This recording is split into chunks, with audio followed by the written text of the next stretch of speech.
ज्योतिष की दुनिया में आपका स्वागत है। यदि आप ज्योतिष सीखना चाहते हैं तो मेरे इस चैनल को सब्सक्राइब कीजिए, और यदि आप चाहते हैं कि वीडियो अपलोड होते ही आपको सूचना मिल जाए तो अलार्म बटन को ऑन करें, और यदि आपको वीडियो पसंद आए तो लाइक और शेयर करना न भूलें। नमस्कार, मैं आलोक तिवारी आपका अपने इस चैनल पर स्वागत करता हूं और ज्योतिष सीखने की श्रृंखला को आगे बढ़ाते हुए आज आपके सामने पुनः एक नया विषय लेकर के प्रस्तुत हुए हैं। तो आइए सबसे पहले यह देख लेते हैं कि आज के वीडियो में चर्चा का विषय क्या है। आज आपके सामने कौन सी जानकारी प्रस्तुत की जा रही है। प्रस्तुत है आज के वीडियो में चर्चा का विषय ग्रहों की युति। जी हां, आज हम इसी के बारे में संपूर्ण जानकारी प्राप्त करेंगे कि ग्रहों की युति क्या होती है, ग्रहों की युति कैसे समझते हैं, हम कुंडली देख करके कैसे ज्ञात करेंगे कि ग्रहों की युति है, ग्रहों की युति बोलते किसे हैं। इस तरह की संपूर्ण जानकारी इस वीडियो में प्राप्त करने वाले हैं। साथ ही ग्रहों की युति से होने वाले लाभ हानि के बारे में भी चर्चा करने जा रहे हैं। इसलिए इस वीडियो पर आप अंत तक बने रहिए और जानिए ग्रहों की युति के बारे में संपूर्ण जानकारी। जब दो या दो से अधिक ग्रह एक ही भाव में एक साथ बैठ जाएं, तो यह स्थिति ग्रहों की युति कहलाती है। कुंडली में 12 भाव होते हैं। आप किसी भी एक भाव को ले लीजिए और उस भाव में ही एक से अधिक ग्रह बैठ जाएं, तो जब कई सारे ग्रह एक साथ बैठ जाते हैं तो वही स्थिति ग्रहों की युति कहलाती है। आप साधारण भाषा में समझ सकते हैं कि एक ही घर में कई सारे ग्रह यदि बैठ गए हों, एक साथ बैठे हों, वही ग्रहों की युति हो गई। ग्रहों की युति में सभी ग्रह एक साथ काम न करके बल्कि अपनी दशाओं के अनुरूप परिणाम देते हैं। इस बात को भी आपको अत्यंत सूक्ष्मता से समझने की आवश्यकता है कि जब एक ही भाव में एक से अधिक ग्रह बैठ जाए वह तो स्थिति युति कहला गई, लेकिन क्या सभी ग्रह एक साथ काम करेंगे? बिल्कुल नहीं। सभी ग्रह एक साथ काम न करके बल्कि अपनी दशाओं के अनुरूप परिणाम देते हैं। जब जब उनकी दशाएं आएंगी, चाहे महादशा हो, अंतरदशा हो, प्रत्यंतर दशा हो, प्राण दशा हो, सूक्ष्म दशा हो, चाहे जो भी दशाएं आए, वे अपनी दशाओं में उस अनुरूप काम करते हैं। जब उनकी दशाएं चलने लगती हैं तो वे काम करने लगते हैं। बाकी टाइम पे वे विशेष रूप से काम नहीं करते हैं। आंशिक रूप से तो सदैव काम करते हैं, लेकिन विशेष काम देखा जाए तो अपनी दशाओं के समय ही काम करते हैं। भला करना हुआ तो भी उसी समय, बुरा करना हुआ तो भी उसी समय। यदि कोई ग्रह आपकी कुंडली में शुभ है, योग कारक है, तब तो वह अपनी महादशा, अंतरदशा, जो भी दशा हो उस समय अच्छा ही करेगा। लेकिन यदि कोई ग्रह आपकी कुंडली में मारक है, अशुभ है, वह अपनी दशा के दौरान आपके लिए हानि उत्पन्न कर देगा। तो इस बात को आप समझिए कि एक ही भाव में एक से अधिक ग्रह बैठ जाए वह स्थिति युति तो कहलाएगी, लेकिन सभी ग्रह एक साथ काम नहीं करते हैं, वे अपनी दशाओं पर ही काम करते हैं। आइए अब हम ग्रहों की युति को कुछ उदाहरणों के साथ आपके सामने प्रस्तुत करते हैं, जिससे आपको उसकी बारीकी समझ में आ जाए। कन्या लग्न की कुंडली से युति समझते हैं। सबसे पहले हम देख लेते हैं कि युति होता कैसा है। उसके लिए हम एक कन्या लग्न की कुंडली लेते हैं, उसमें युति समझ लेते हैं, उसके बाद उसकी कार्यशैली समझेंगे। प्रस्तुत है आपके सामने कन्या लग्न की कुंडली। लग्न भाव पर 6 नंबर लिखा हुआ है, 6 नंबर अर्थात कन्या, इसलिए यह लग्न कुंडली कन्या लग्न की कुंडली होगी। अब यहां पर आप फिर से यहां आइए और देखिए, जब दो या दो से अधिक ग्रह एक ही भाव में एक साथ बैठ जाएं तो यह स्थिति ग्रहों की युति कहलाती है। आप यहां पर देखिए लग्न भाव को, लग्न भाव पर मंगल, बुध और राहु बैठे हुए हैं। यह शर्त पूरी हो रही है। दो या दो से अधिक ग्रह एक ही भाव में, तो यहां पर दो से अधिक ग्रह अर्थात 3 ग्रह बैठे हुए हैं। जब 3 ग्रह एक ही भाव में बैठे हैं तो यह शर्त पूरी हो जाती है। जब यह शर्त पूरी हो जाती है तो यह स्थिति क्या कहलाती है? ग्रहों की युति। यहां पर किन किन ग्रहों की युति बन रही है? मंगल, बुध और राहु की युति बन रही है। प्रथम अध्ययन के रूप में हम मंगल, बुध और राहु की युति को ही समझेंगे। प्रथम अध्ययन के तौर पर यदि आप देख रहे हैं तो कन्या लग्न कुंडली के प्रथम भाव में अर्थात लग्न भाव में मंगल, बुध और राहु युति बना रहे हैं, लेकिन तीनों के परिणाम अलग अलग होंगे। युति तो बना रहे हैं, लेकिन तीनों के परिणाम अलग अलग होंगे। ऐसा नहीं है कि तीनों एक साथ बैठ गए हैं तो अच्छा ही होने लगेगा, या तीनों एक साथ बैठ गए हैं तो खराब ही खराब होने लगेगा। ऐसा जरूरी नहीं है। तीनों के परिणाम अलग अलग होंगे। आप यहां पर भी देखे थे कि ग्रहों की युति में सभी ग्रह एक साथ काम न करके बल्कि अपनी दशाओं के अनुरूप परिणाम देते हैं। यह बात तो अलग हुई कि दशाओं के अनुरूप परिणाम देंगे, जब उनकी दशाएं आएंगी तब परिणाम देंगे। लेकिन परिणाम भी अलग अलग होंगे। इसमें से कोई शुभ परिणाम देने वाला होगा, कोई अशुभ परिणाम देने वाला होगा। उसे कैसे समझेंगे, आइए वह भी देखते हैं। सबसे पहले इन 3 ग्रहों को हम यह देखेंगे कि कौन सा ग्रह योग कारक है, कौन सा मारक है और कौन सा सम ग्रह है। अब आपको यह लग रहा होगा कि योग कारक कैसे पहचाने, मारक कैसे पहचाने, सम कैसे पहचाने। इन सब की जानकारी हमारे चैनल पर उपलब्ध है। उन वीडियो को देख करके आप समझ सकते हैं, यहां पर उसका विस्तार बताने की आवश्यकता नहीं है। तो सबसे पहले हम देखते हैं बुध देव को। बुध देव को इसलिए देखेंगे कि कन्या लग्न की कुंडली है, कन्या लग्न की कुंडली के लग्नेश होते हैं बुध देव। चूंकि बुध देव लग्नेश हैं और लग्नेश कभी अशुभ परिणाम देने वाले नहीं होते हैं, सदैव योग कारक होते हैं, लेकिन कुछ विशेष परिस्थितियों पर सम की श्रेणी में भी आ जाते हैं। लेकिन यहां पर सम की श्रेणी में भी नहीं है। क्यों नहीं है? क्योंकि अपने ही भाव में बैठे हुए हैं, लग्न भाव पर ही बैठे हुए हैं। लग्नेश अपने ही भाव में बैठ जाए तो उससे अच्छी बात क्या हो सकती है। तो इस तरह से यदि बुध देव की बात करें तो बुध देव इस लग्न कुंडली के लिए योग कारक हैं। दूसरे में हम बात करें मंगल की। मंगल को आप देखिए, यहां और यहां मेष और वृश्चिक के स्वामी हैं। यह त्रिक भाव है, यह भी खराब भाव माना जाता है, अधिक भाग दौड़ का भाव माना जाता है। इसलिए इन दोनों भाव के स्वामी होने के कारण मंगल देव कन्या लग्न की कुंडली में मारक की भूमिका में होते हैं। इसलिए मंगल देव को हम यहां लिखेंगे। तीसरे में बचते हैं राहु। अब राहु कहां हो जाएंगे? योग कारक में, मारक में या सम में।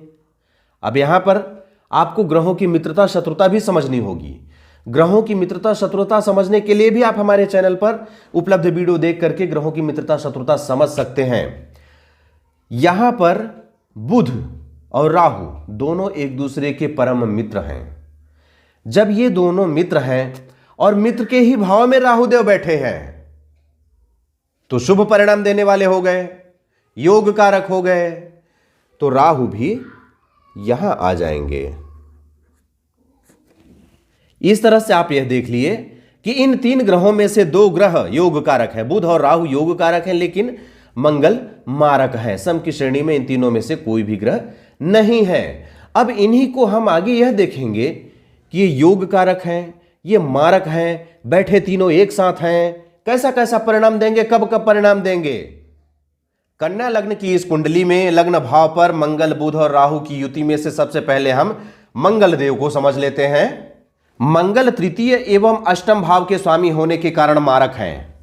यहां के स्वामी हैं, यहां के स्वामी हैं। वृश्चिक और मेष तृतीय और अष्टम भाव के स्वामी होने के कारण मंगल देव कन्या लग्न की कुंडली में मारक की भूमिका में है, अशुभ परिणाम देने वाले हैं।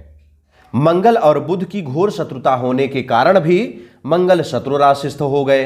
यहां पर आप देखिए मंगल देव 6 नंबर की राशि के साथ बैठे हुए हैं। 6 नंबर बुध की राशि है। चूंकि बुध और मंगल आपस में शत्रु हैं, इस नाते से देखें तो मंगल देव शत्रु के भाव में बैठे हुए हैं। इस तरह से दोनों ही स्थिति में मंगल कन्या लग्न के प्रथम भाव में खराब परिणाम ही देंगे। एक तो कन्या लग्न की कुंडली में मारक हो गए, दूसरा ऐसे जगह पर बैठे हैं जहां पर शत्रु की राशि है, तो शत्रु राशिस्थ भी हो गए, मारक तो थे ही। इन दोनों परिस्थितियों में भी कन्या लग्न की कुंडली के प्रथम भाव पर जब जब मंगल देव बैठेंगे तो खराब परिणाम ही देंगे। जब जब उनकी दशाएं आएंगी, चाहे महादशा हो, अंतरदशा हो, प्रत्यंतर दशा हो, सूक्ष्म दशा हो, प्राण दशा हो, चाहे जो भी दशा हो, सभी स्थितियों में मंगल देव खराब परिणाम ही देंगे। यदि यहां पर बैठ गए हैं कन्या लग्न की कुंडली में तो समझिए मंगल देव कभी भी आपके लिए शुभ परिणाम तो दे ही नहीं सकते हैं। जब भी मंगल की महादशा या अंतरदशा या अन्य कोई भी दशा आ रही हो और आपको ज्ञात हो जाए कि हमारे ऊपर मंगल की दशा चल रही है, उस समय मंगल देव की पूजा करें, उनकी आराधना करें, उनको प्रसन्न करने का प्रयास करें, जिससे कि मंगल देव आपके ऊपर प्रसन्न रहें और आपके जीवन में कोई हानि न पहुंचाने पाए। चूंकि मंगल खराब भाव के स्वामी हैं, खराब भाव कहां कहां, यह भी खराब भाव है, यह भी खराब भाव है, दोनों खराब भाव के स्वामी होने के कारण मारक भी हुए। जब मारक हुए, खराब भाव के स्वामी हैं, इसलिए मंगल का रत्न भी धारण नहीं किया जा सकता है। इस स्थिति में मंगल का रत्न भी धारण नहीं कर सकते हैं। यदि आप चाहें कि मंगल की दशाएं चालू हो गई हैं, आप मंगल को प्रसन्न करने के लिए मूंगा धारण कर लें तो और भी गड़बड़ हो जाएगा। अब हम दूसरे ग्रह अर्थात बुधदेव का अध्ययन करने जा रहे हैं। बुधदेव इस लग्न कुंडली के लग्नेश भी हैं। कन्या लग्न कुंडली के अनुसार बुध स्वयं लग्नेश हैं। कन्या लग्न की कुंडली है, कन्या के स्वामी बुध होते हैं, इस नाते से वे लग्नेश हुए। किसी भी लग्न कुंडली के लग्नेश सदैव शुभ परिणाम ही प्रदान करते हैं। चाहे कोई सा भी लग्न की कुंडली हो, उसके लग्नेश सदैव शुभ परिणाम ही प्रदान करते हैं। और यहां पर तो अपने ही भाव में बैठ गए हैं तो पूछना ही क्या। कन्या लग्न की कुंडली में बुध की यह स्थिति सदैव शुभ परिणाम देने वाली होगी, क्योंकि वे लग्नेश हैं। जब भी बुध की कोई भी दशा आएगी, उस समय उस कुंडली वाले जातक को अच्छे परिणाम ही जीवन में देखने को मिलेंगे। यदि बुध की डिग्री कमजोर हो तो रत्न धारण करके, अंशात्मक रूप से यदि बुधदेव कमजोर हो, यहां पर भले बैठे हों लेकिन उनकी डिग्री देख लीजिए, उनका अंश देख लीजिए, यदि कमजोर है तो उनका रत्न धारण कर लीजिए। बीज मंत्र का जाप करके, बीज मंत्र का जाप कर लीजिए। इससे इनकी शक्ति बढ़ाकर, रत्न धारण करके और बीज मंत्र का जाप करके इनकी शक्ति को प्रबल किया जा सकता है। इससे बुध से संबंधित शुभ फल प्राप्त कर सकते हैं। यहां पर तो बुध बैठे हैं तो शुभ परिणाम देने वाले ही हैं, लेकिन कई बार स्थिति यह बन जाती है कि उनकी अंशात्मक निर्बलता देखने को मिल जाती है। 1-2 डिग्री पर हैं, अंत में जाके 27, 28, 29 डिग्री पर हैं तो निर्बल हो गए। जब निर्बल हो गए तो उनमें कार्य करने की क्षमता ही नहीं होती है। उनको मल्टीविटामिन देना पड़ेगा जिससे वो एनर्जेटिक हो जाए, ऊर्जावान हो जाए। जब ऊर्जावान हो जाएंगे तब तो लाभ दे पाएंगे, तब तो काम कर पाएंगे। जब भी ऊर्जावान हो जाएंगे तो आपको शुभ परिणाम भी देने लगेंगे। ऊर्जावान बनाने के लिए आप रत्न धारण कर सकते हैं, बीज मंत्र का जाप कर सकते हैं। युति बना रहे तीसरे ग्रह अर्थात राहु का अध्ययन कर लेते हैं। इस अध्ययन में पहले आपको राहु की प्रवृत्ति समझनी पड़ेगी। राहु छाया ग्रह होने के कारण, राहु का कोई भौतिक पिंड नहीं है, इन्हें छाया ग्रह माना जाता है। छाया ग्रह होने के कारण जिस भाव में बैठते हैं, जहां पर भी ये बैठ जाएं, उस भाव अथवा भावेश, या ऐसा कह सकते हैं कि उस राशि या राशि के साथ, जैसे यहां पर बैठे हुए हैं प्रथम भाव पर, तो प्रथम भाव के भावेश कौन हुए? बुधदेव। या तो दूसरी भाषा में देखें कि जहां पर बैठे हैं वहां पर राशि देखिए, उस राशि के राशि कौन हुए? बुधदेव। उनके साथ मित्रता शत्रुता के अनुरूप फल प्रदान करते हैं। जहां पर राहु बैठे होते हैं, यदि मित्र भाव में बैठे हैं तो मित्रवत व्यवहार करेंगे अर्थात शुभ परिणाम देंगे। शत्रु भाव में यदि बैठ जाते हैं तो शत्रुता पूर्वक व्यवहार करेंगे, वहां पर अशुभ परिणाम देंगे, योग कारक की श्रेणी में आ जाएंगे। अब यहां पर आप देखिए, दर्शाए गए कन्या लग्न कुंडली में राहु प्रथम भाव में बैठे हैं। प्रथम भाव में बैठे हैं जो कि केंद्र भाव तथा लग्नेश का घर है। यह केंद्र का भाव कहलाता है प्रथम भाव, लग्नेश का भाव कहलाता है क्योंकि यह लग्न भाव है। कन्या लग्न के लग्नेश बुध हैं जिनकी राहु से परम मित्रता है, लग्न भाव पर बैठे हुए हैं और कन्या लग्न है। कन्या लग्न की कुंडली के लग्नेश बुध हैं और बुध और राहु की परम मित्रता है।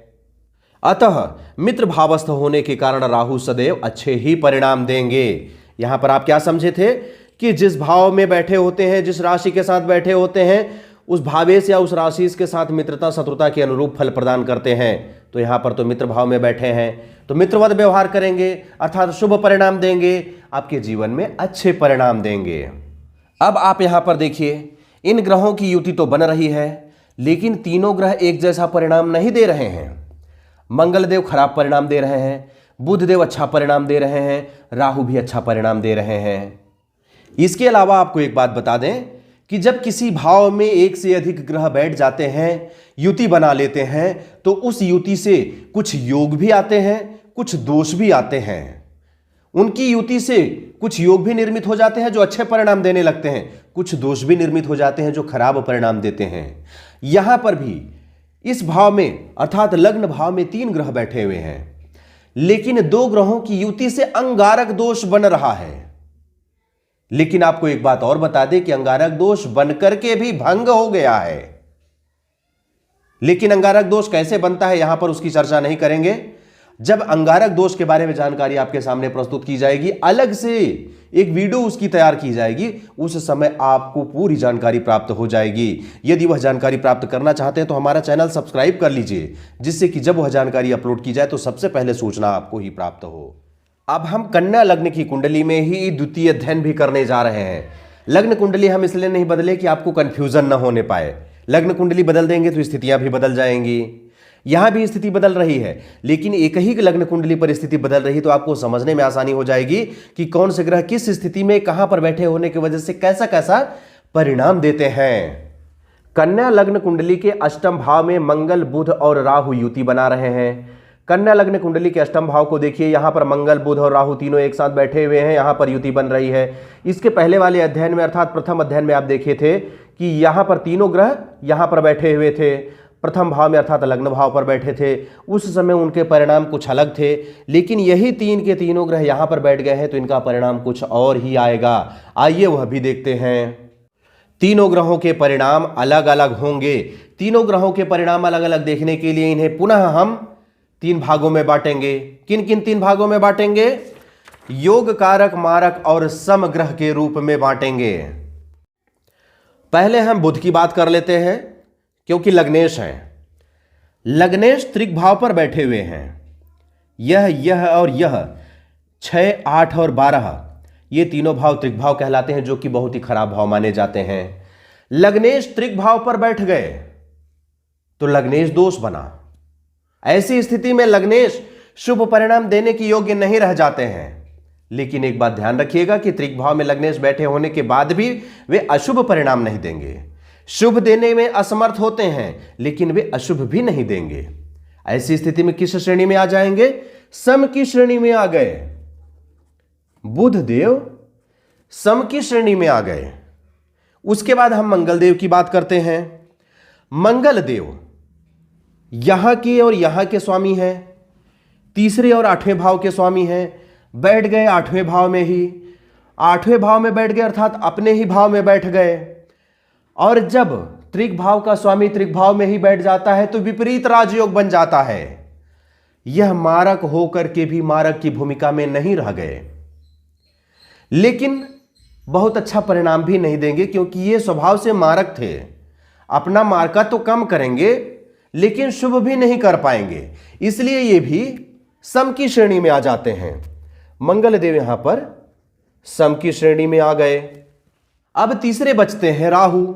राहु अष्टम भाव में 1 नंबर की राशि अर्थात मेष राशि के साथ बैठे हुए हैं। मेष के स्वामी होते हैं मंगल देव। मंगल और राहु की घोर शत्रुता होने के कारण यहां पर इस स्थिति में राहु मारक हो जाएंगे। अब आप यहां पर देख रहे हैं कि इसके पहले के अध्ययन में 2 ग्रह यहां पर थे। अब यह विपरीत होने लगा है। यहां पर 3 में से एक भी ग्रह योग कारक की श्रेणी में नहीं है। 2 ग्रह सम चले गए, 1 ग्रह मारक। ऐसी स्थिति में आप क्या कल्पना कर सकते हैं कि अच्छा परिणाम मिल सकता है? बिल्कुल भी नहीं मिलेगा। मंगल से विपरीत राजयोग तो बना, लेकिन वह भी भंग हो गया। अब आप सोच रहे होंगे विपरीत राजयोग नया चीज क्या आ गया? चिंता न कीजिए, उसकी जानकारी भी हमारे चैनल पर बहुत जल्द आने वाली है। हमारा चैनल सब्सक्राइब करके बस रखिए, आपको जानकारियां प्राप्त होती रहेंगी। इस अध्ययन में हम सबसे पहले मंगल देव का अध्ययन कर लेते हैं।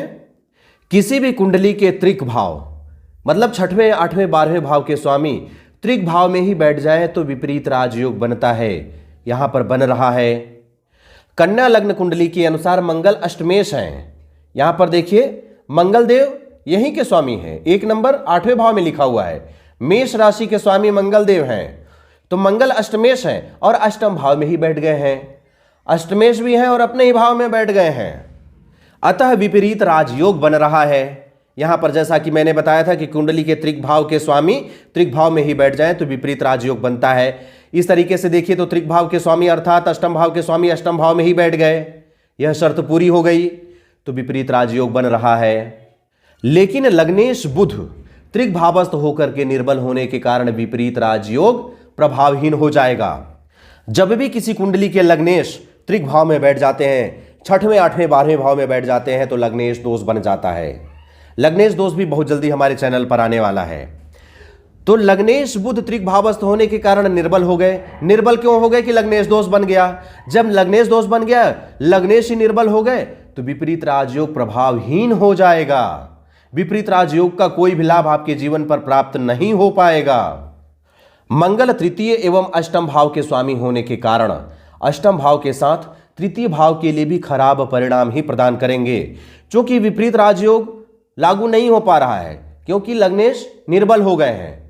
जब वह लागू नहीं हो पा रहा है, प्रभावहीन हो गया है, तो मंगल देव तो अपने मूल स्वभाव में ही रहेंगे। फिर ऐसी स्थिति में अष्टम भाव के लिए भी और तृतीय भाव के लिए, दोनों जगह के लिए वे खराब परिणाम ही देंगे। यदि विपरीत राजयोग प्रभावी होता, बुध देव यहां के अलावा कहीं और बैठे होते, शुभ होते, तब मंगल देव अपनी दुष्प्रभावता छोड़ देते, अपने खराब गुण छोड़ देते और आपको कुछ हद तक अच्छे परिणाम देते। जब भी मंगल की महादशा या अंतरदशा चल रही हो, मंगल देव की पूजा करें, आराधना करें, उन्हें प्रसन्न करते रहें, जिससे कि वे आपके लिए, आपके जीवन में कोई हानि ना पहुंचाने पाए। चूंकि मंगल देव खराब भाव के स्वामी हैं, यहाँ के और यहाँ के स्वामी हैं, इसलिए मंगल का रत्न भी धारण नहीं करना चाहिए। यदि आप मंगल देव को प्रसन्न करने के नाम से मंगल देव का रत्न मूंगा धारण कर लेते हैं तो आपके लिए हानिकारक है। ऐसी स्थिति में आपको मंगल देव के बीज मंत्र का निरंतर जाप करते रहना चाहिए, जिससे कि मंगल देव आपके ऊपर प्रसन्न होते रहें और आपके जीवन में जो दुष्परिणाम मंगल देव के माध्यम से आ रहा है वह सब निष्क्रिय होता रहे। मंगल के बाद अब हम बुध का अध्ययन कर लेते हैं। कन्या लग्न कुंडली के अनुसार बुध स्वयं लग्नेश हैं। जब बुध देव लग्नेश हैं तो शुभ परिणाम ही मिलने चाहिए। क्यों? क्योंकि किसी भी लग्न कुंडली के लग्नेश सदैव शुभ परिणाम ही देते हैं। तो आप इस आधार पर बुध देव से भी अच्छे परिणाम की ही अपेक्षा रखेंगे। लेकिन क्या आपकी अपेक्षा के अनुसार पर बुध देव यहां पर बैठकर अच्छे परिणाम आपके जीवन पर दे पाएंगे? लग्नेश बुध त्रिभावस्थ होने के कारण निर्बल हो गए हैं। अब इस बात को समझिए, लग्नेश सदैव शुभ परिणाम देने वाले होते हैं, लेकिन किसी से यदि आपको शुभ परिणाम लेना है तो कैसी स्थिति में होना चाहिए? अच्छी प्रबल स्थिति में होना चाहिए, उनमें शक्ति होनी चाहिए, ऊर्जा होनी चाहिए। लेकिन यदि लग्नेश त्रिक भाव में बैठ जाए, वह निष्क्रिय हो जाएगा, निर्बल हो जाएगा। जब कोई निर्बल हो गया तो उससे कैसे अच्छा परिणाम आप प्राप्त कर सकते हैं? ऐसी स्थिति में बुध कुंडली के लग्नेश होकर के भी शुभ परिणाम नहीं दे पाएंगे। बुध अपनी महादशा अंतरदशा के समय खराब परिणाम तो नहीं देंगे, लेकिन अच्छे परिणाम भी देने के लिए वे सक्षम नहीं होंगे। अब दोनों बात को समझिए। यहां पर हम बताए थे कि शुभ परिणाम नहीं देंगे, चूंकि यहां पर बैठे हैं तो उनमें शक्ति नहीं रह गई कि वे शुभ परिणाम दे सकें, लेकिन वे खराब परिणाम भी नहीं देंगे। क्यों? क्योंकि है तो वे लग्नेश ही। लग्नेश अपनी कुंडली में कभी भी कोई खराब परिणाम नहीं देते हैं। वे निर्बल भी हो जाएं, गलत जगह पर भी फंस जाएं, तो भी वह खराब परिणाम नहीं देंगे। आप इसको इस उदाहरण से समझ सकते हैं कि आपके घर में जो मुखिया है, आपके घर के जो गार्जियन हैं, वे कहीं गुंडों के चंगुल में फंस गए हैं और वे बोलेंगे कि अपने घर पर तोप चला दो, तो वह मर जाएगा इंसान, लेकिन वह तोप चलाना पसंद नहीं करेगा, क्योंकि उसे अपने प्रियजनों की चिंता होती है, अपने घर के सदस्यों की चिंता होती है। इसलिए बुधदेव यहां पर बैठ तो गए, शुभ परिणाम भले नहीं कर पा रहे हैं, क्योंकि यहां पर वे खराब लोगों के चंगुल में फंस गए हैं, इस भाव के चंगुल में फंस गए हैं, लेकिन वे खराब भी नहीं करना चाहेंगे। यहां पर आपको विशेष बात ध्यान रखना है, लग्नेश बुध त्रिक भावस्थ है, अतः रत्न धारण ना करें, सिर्फ बीज मंत्रों का जाप करें। लग्नेश सदैव शुभ परिणाम देने वाले होते हैं। जब वे कमजोर होते हैं तो रत्न धारण करके भी उनसे लाभ लिया जा सकता है, लेकिन यदि वे त्रिक भाव में बैठे हों और कमजोर हो जाएं, ऐसी स्थिति में रत्न धारण नहीं करना चाहिए, सिर्फ बीज मंत्रों का ही जाप करना चाहिए। अब इस युति के तीसरे ग्रह, अंतिम ग्रह राहु का अध्ययन कर लेते हैं। राहु की प्रवृत्ति आपको ज्ञात है। राहु छाया ग्रह होने के कारण जिस भाव में बैठते हैं उस भाव या भावेश अथवा उस राशि या राशिस के साथ उनकी जैसी मित्रता या शत्रुता होती है, उसी के अनुरूप फल प्रदान करते हैं। कुंडली में राहु त्रिक अर्थात अष्टम भाव में बैठे हैं, जिसके कारण राहु सदैव खराब परिणाम ही देंगे। त्रिक भाव में स्वाभाविक सी बात है कि कोई भी ग्रह बैठ जाते हैं तो अच्छे परिणाम नहीं देते हैं, वे खराब परिणाम ही देते हैं। साथ ही साथ त्रिक भाव तो है ही है, इसके अलावा मंगल की राशि में बैठे हैं, मेष राशि में बैठे हैं, शत्रु राशि में बैठे हुए हैं। दो बातें एक साथ सामने आ गई। इसलिए इस लग्न कुंडली में अर्थात कन्या लग्न की कुंडली में जब भी राहु यहां पर बैठे होंगे तो खराब परिणाम ही देंगे। इस तरह से इस वीडियो के माध्यम से आप ग्रहों की युति के बारे में जानकारी प्राप्त किए, और इस वीडियो में बहुत सारी नई बिंदुओं का उल्लेख किया गया है, जैसे लग्नेश दोष, विपरीत राजयोग, अंगारक दोष। अब आपके मन में ये बातें भी उत्पन्न हो जाएंगी कि ये सब होते क्या हैं।